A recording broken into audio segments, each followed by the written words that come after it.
ನಮಸ್ಕಾರ, welcome to Yoyo Kannada. ಬನ್ನಿ ಈಗ ನೋಡೋಣ ಈ ದಿನದ ಹವಾಮಾನದ ವರದಿ.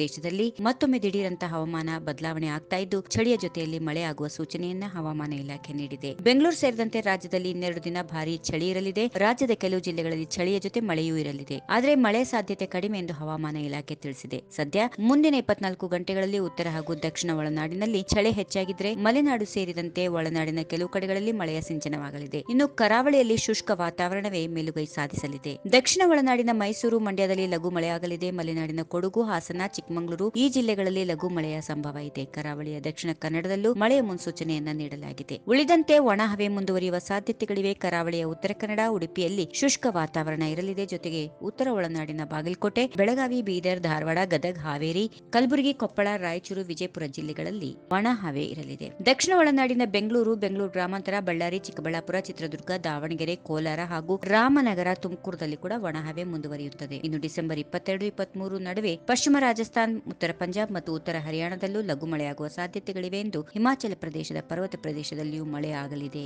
ಎನ್ನುವ ಸೂಚನೆ ನೀಡಲಾಗಿದೆ. ಈ ವಿಡಿಯೋ ನಿಮಗೆ ಇಷ್ಟವಾದಲ್ಲಿ ಲೈಕ್ ಮಾಡಿ, ಶೇರ್ ಮಾಡಿ, ಸಬ್ಸ್ಕ್ರೈಬ್ ಮಾಡಿ.